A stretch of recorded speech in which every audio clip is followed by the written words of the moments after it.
Co-host First Things First. NBA guy first and foremost, knows his football as well. Chris Broussard stopping by. We love to have Chris in. So are you surprised? I said this at the top, and I've talked about it today, that I understand general managers going, listen, KD left Westbrook in a small market. Okay, I get it. KD left the Warriors. That was weird. KD 4 years left, now wants out of Brooklyn. I get general managers saying, forget a package deal. I'm not moving off John Morant or an Ant Edwards. I get the coolness of the market. Kevin will not let him. He won't let you put your arms around him. Fans, execs, coaches. The Warriors tried, Chris. By year 2, he and Kerr had issues. Are you surprised there's not a dynamic market for KD? I'm not. And to illustrate your point, the Nets have committed, Colin, $312 million to KD. He's played 90 games. Wow. $312 million. He's played 90 games for them. And they've committed that to him. And now he wants to leave. So, no, I'm not surprised, because beyond what you just said, most teams will have to break up their core, right, to get him. And if you do that, you've just got Kevin Durant, and you're pretty good, but you're not a championship team. And then a young team, because there's some thinking, hey, the Nets could send him anywhere. Well, not really. What if Sacramento, De'Aaron Fox and Domantas Sabonis, 2 good young players, maybe future stars? What if Sacramento traded them for Kevin Durant, and then after a year, Durant obviously wouldn't be happy in Sacramento. He wants out. Now you've given up 2 of your young core pieces to get Kevin Durant for 1 season. And so those things are conspiring, along with what you said earlier, to make this a cool market for Kevin Durant. And look, as great as KD is, the one thing he hasn't shown us is that if you have him on your team, you're going to win a championship. LeBron has showed us that. Steph has showed us that. Others have. KD's been in the league 11 years without playing with Golden State, had a star with him 10 of those seasons, and has yet to win a championship. So 34 years old as well. All those things are leading to the cool market. So I understood when the Knicks paid Julius Randle, you were kind of trapped. Sometimes in the NBA you do get trapped. And, he'd played well. We all kind of felt he'd regress a little bit after he got the money, because so many of his points are hard work points. And I think deep down, once they got Jalen Brunson, who is a 2 in my eyes, maybe a 3, I do think the Knicks would part with a lot of their future to get Donovan Mitchell. And it now looks like Utah would be willing to listen.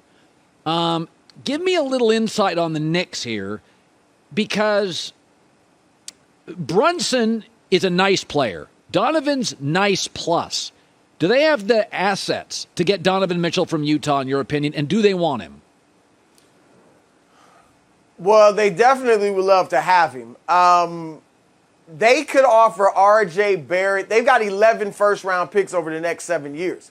So they have the assets. Now, other teams have better players to offer. And so that's what you have to weigh if this deal will be able to be the best one. But R.J. Barrett, look, if I'm the Knicks, I'd love to keep R.J. Barrett. He averaged 20 points last year. He's improved every season. He works hard. The fans love him. But he's not Donovan Mitchell. The thinking is maybe he could get to that point or close. Maybe. But Donovan's already there, and Donovan's only 25. Donovan's from the New York area, upstate New York and Westchester. He would embrace the Garden, all right? And they haven't had – Carmelo would be the last star they had in his prime, but even Melo was further along than Donovan is right now. And so the Knicks should go all in, Colin, on trying to get this done. And some people are saying, look, does Donovan make them a contender in the East? No, he doesn't. But you're the Knicks right now.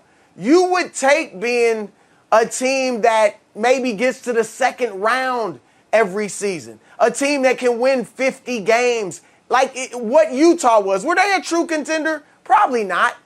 But they won 50-ish games every year and got to the second round a few times in the West, and they were in the mix. If the Knicks could get that in the East, they'd be overjoyed. So, yeah, R.J. Barrett, several first-round picks, they should go all in and try to get him.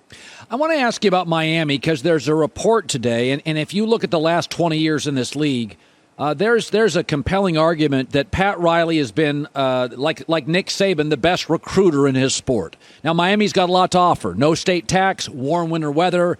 It's a great, cool place to live if you're a young man making a lot of money. I think they're going to end up getting somebody. I don't think this sounds crazy. I don't know if I'd trade KD for Butler because I think Butler's the soul of that team. His effort, his defense, his feistiness. Kevin, I know KD's better than him, but here's my takeaway. Miami's going to do something. They're going to do something. The Celtics added Malcolm Brogdon. The Warriors are kind of better than we thought. The Bucks got Joe Ingles to go with a healthy Chris Middleton. Miami's not going to sit there and just run it back. What are they going to do? What is your guess? Because, boy, Pat Riley's engineered a lot of these moves through the years, and I think on the East Coast they have more to offer than any other franchise. Culture, weather, taxes, an elite coach. Yeah, I heard you yesterday on your Kevin Durant, Jimmy Butler take, and I wanted to call in the show immediately and get on and combat that. No, because you're right. Jimmy Butler is the heart and soul, clearly, of that team. But I would take Kevin Durant just for the sheer talent. Yeah. And if I got Bam out of Bayou and Tyler Hero and, Kyle Lowry, I've got a chance in the East. I'm right there. And obviously great coaching and culture.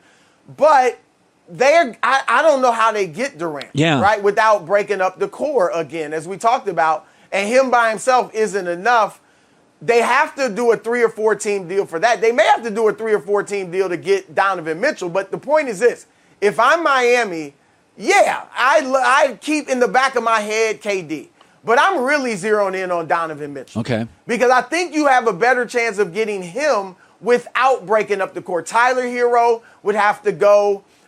He might be the type of guy, maybe, Utah, he's young. He's only, 22 years old. He's a guy that's young enough to fit with their rebuilding plan.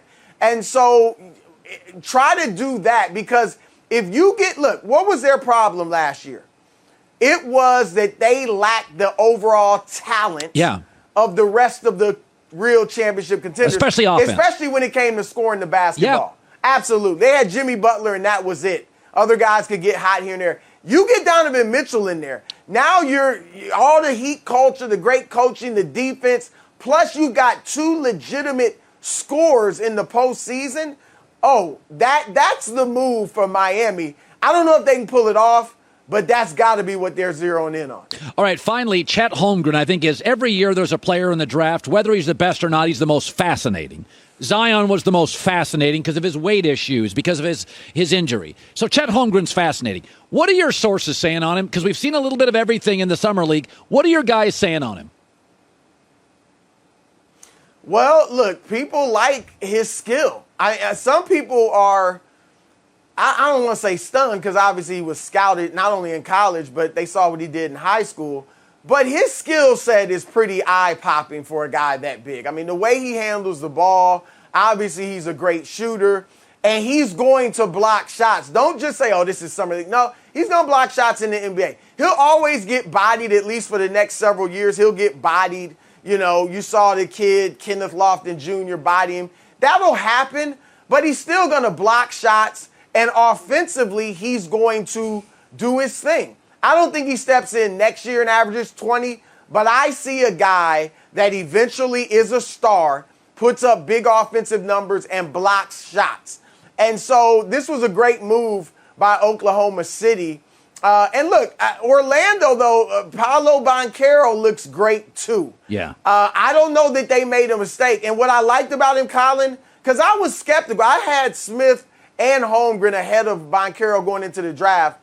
But Banchero in the 2 summer league games he played looked far more aggressive than I saw him at Duke. Yeah. Maybe he was conforming to Coach K's system. Right. But I like that. Like, he looks like he's ready to take on that kind of I'm going to be the guy mantle.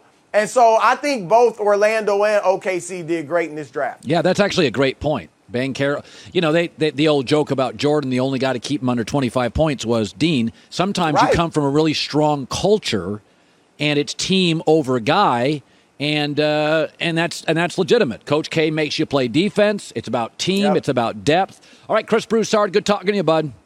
Hi, everybody. Thanks for watching. Subscribe here to get the latest from the show. Also, be sure to check out more of the best clips from The Herd or go watch a few segments from other shows on FS1.